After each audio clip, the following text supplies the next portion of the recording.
오늘 들려드릴 이야기는 이 남자에 관한 이야기입니다. 헨리 하워드 홈스라는 가명을 가진 이 남자. 핸섬하고 지적인 외모에 속지 말아야 합니다. 이 시대의 최고의 괴물이자 악마로 불리우기 때문이죠. 미국 최초의 연쇄 살인범으로 잘 알려져 있는 이 홈스는 1861년 미국 뉴햄프셔 길맨턴에서 태어났습니다. 홈스의 본명은 허먼이었는데요. 허먼은 예의가 바르고 매우 똘똘했기 때문에 어른들에게 예쁨을 받는 아이였죠. 하지만 아버지의 잘못된 훈육 방식 때문에 폐쇄적인 성격으로 자라게 됩니다. 허먼의 아버지는 매를 아끼는 것은 자식을 미워하는 것이다. 진정으로 자식을 사랑하는 부모는 성실하게 자식을 징계한다. 라는 잠언의 한 구절을 너무 맹신한 나머지 아들, 즉 허먼을 매일매일 매로 다스리고는 했죠. 그 정도가 훈육이 아닌 폭력이라고 여겨질 정도로 너무 심각했기 때문에 허먼은 폐쇄적인 성격으로 변하고 맙니다. 1986년 시카고로 이사를 가게 된 그는 헨리 하워드 홈스라는 이름으로 개명을 하고 어떤 약국에서 조수 역할을 하며 일을 하기 시작합니다. 이 약국은 홀튼이라는 약제사가 운영하는 곳이었는데요. 시간이 흐른 뒤 이 홀튼은 홈스에게 합당한 금액을 받고 이 약국을 넘긴다고 해요. 이 부분에 대해서는 여러 이야기가 있는데요. 이 홀튼이 홈스의 첫 번째 희생자라고도 많이 알려져 있습니다. 하지만 이 정보는 정확하지는 않다고 하죠. 어쨌든 중요한 건 이 홈스의 이름으로 이 약국을 운영하게 되었다는 건데요. 1887년 시카고 도시 인명록에 해당 약국의 주인이 H.H. 홈스 박사라고 기록되어 있는 걸 보면 알 수가 있죠. 1887년 홈스는 약국 건너편에 있는 윌리스 스트리트 무퉁이에 3층짜리 호텔을 짓기 시작합니다. 이 호텔의 이름은 월드페어 호텔이었고 그는 성, 더 캐슬이라고도 불렀습니다. 살인 호텔 혹은 살인의 성이라고도 불리우는 이 호텔은 겉보기에는 평범한 호텔에 불과했지만 사실 이 호텔은 살인을 하기 위해 치밀하게 지어진 호텔이었습니다. 100개가 넘는 방과 비밀 통로가 있었으며 각각의 방에는 파이프가 설치되어 있어 각 방마다 독가스를 흘려보낼 수가 있었습니다. 뿐만 아니라 성면으로 채워진 벽은 방음에 탁월했고 건물 2층과 3층에는 시체를 단숨에 지하실로 옮길 수 있는 낙하장치가 설치되어 있었습니다.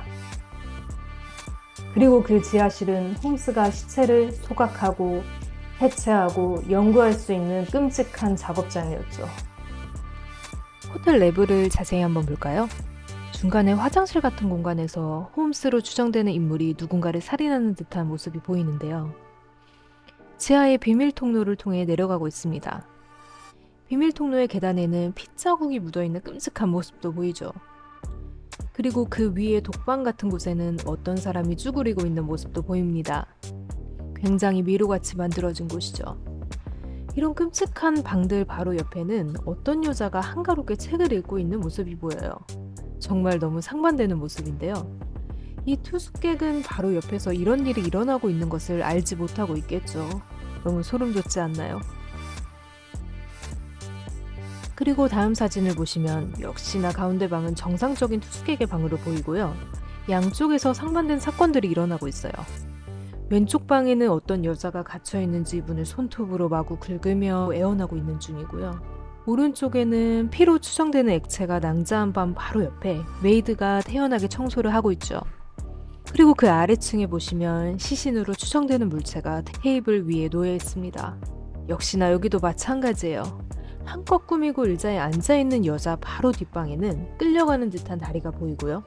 그 위층 역시 시신이 끌려가는 듯한 모습이 보입니다. 1층 카운터에는 직원 둘이 아무렇지도 않게 이야기를 하고 있네요. 끔찍하고 또 끔찍한 이 살인 호텔이 지어져 있을 거라고 그 누가 상상이나 했겠습니까? 그리고 1893년 시카고의 세계 컬럼비아 박람회가 열리고 엄청난 사람들이 시카고에 몰리기 시작해요. 이런 인파 때문에 숙박시설이 막 부족해지죠. 근데 홈스는 이게 기회다라고 생각을 했습니다. 그래서 이 캐슬 호텔, 월드페어 호텔을 관광객들에게 숙소로 제공했습니다. 이 시점에 홈스가 운영하는 약국의 매상 또한 주춤했기 때문에 이에 홈스는 또 다른 돈벌이를 생각해냈죠. 바로 이 캐슬 호텔에 머무르는 관광객들에게 다량의 보험을 가입하게 합니다. 그리고 그 가입한 관광객들을 살인해서 보험금을 타내는 방식이었어요. 자, 뿐만 아니라 살인을 하면 그 시체들이 남겠죠. 그 시체들을 해부용 시신으로 의과대학에 넘기곤 했어요. 정말 끔찍하죠.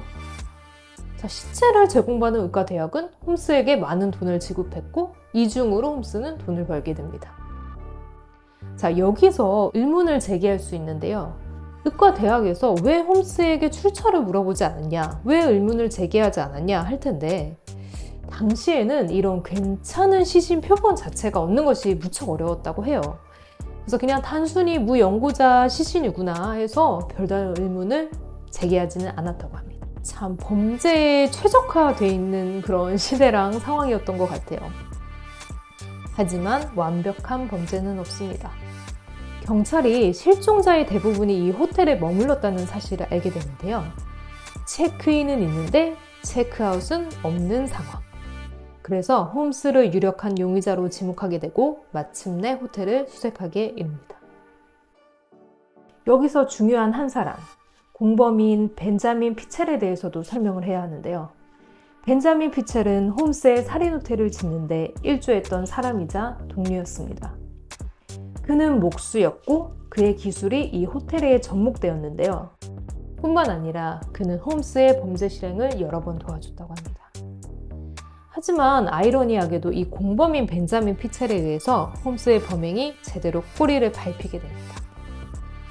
홈스는 실제로 벤자민을 죽이고 그 시체를 불태웠다고 해요. 다른 사람들을 살인할 때랑 마찬가지였고요. 보험금을 타기 위해 벌인 일이었죠. 홈스는 벤자민이 숨어있는 곳을 안다며 벤자민의 가족들을 불러내고 벤자민의 아이들까지 살해하면서 그를 의심했던 경찰에 의해 체포당하게 되죠. 그렇게 홈스의 끔찍한 악행이 세상에 알려지게 됩니다. 홈스가 자백한 살인사건만 해도 무려 27건이라고 하는데요. 사람들은 이 27건 외에도 수십, 수백 건의 살인이 더 있었을 거라고 추측합니다. 1896년 이 헨리 하워드 홈즈는 살인죄로 사형을 선고받습니다. 참 웃긴 게 이 홈스는 자신의 시체가 누군가에게 도굴돼서 해부가 되는 것을 원치 않았다고 해요. 자신은 그렇게 많은 사람들을 죽여놓고 참 기가 막히죠. 자신의 관을 시멘트로 감싸서 10m 깊이 깊은 땅속에 묻어달라고 요청을 했다고 합니다. 또 이 요청은 받아들여졌다고 하죠. 그리고 교수형 당일, 아이러니하게도 교수대에 결함이 있었는지 교수형이 제대로 집행되지가 않았습니다. 홈스는 15분가량 고통에 몸부림치다가 사망을 했고 그렇게 미국 최초 연쇄 살인범 홈스의 일생이 마감됩니다. 하지만 이 홈스가 보통 내기가 아니었죠. 사형 바로 직전에도 그는 굉장히 침착했고 불안해하지 않았다고 합니다. 미국 최초의 연쇄 살인범이라고 알려져 있는 이 헨리 하워드 홈스. 살인을 위해서 호텔을 짓는 대범함까지 보여주던 엄청난 악마 같은 인물이었죠. 범죄학계에서는 그 어떤 미치광이 살인기라도 살인을 기업한 홈스에 비하면 차라리 정상인에 가깝다 라는 평이 있을 정도라고 합니다. 다음 영상에서 뵙겠습니다.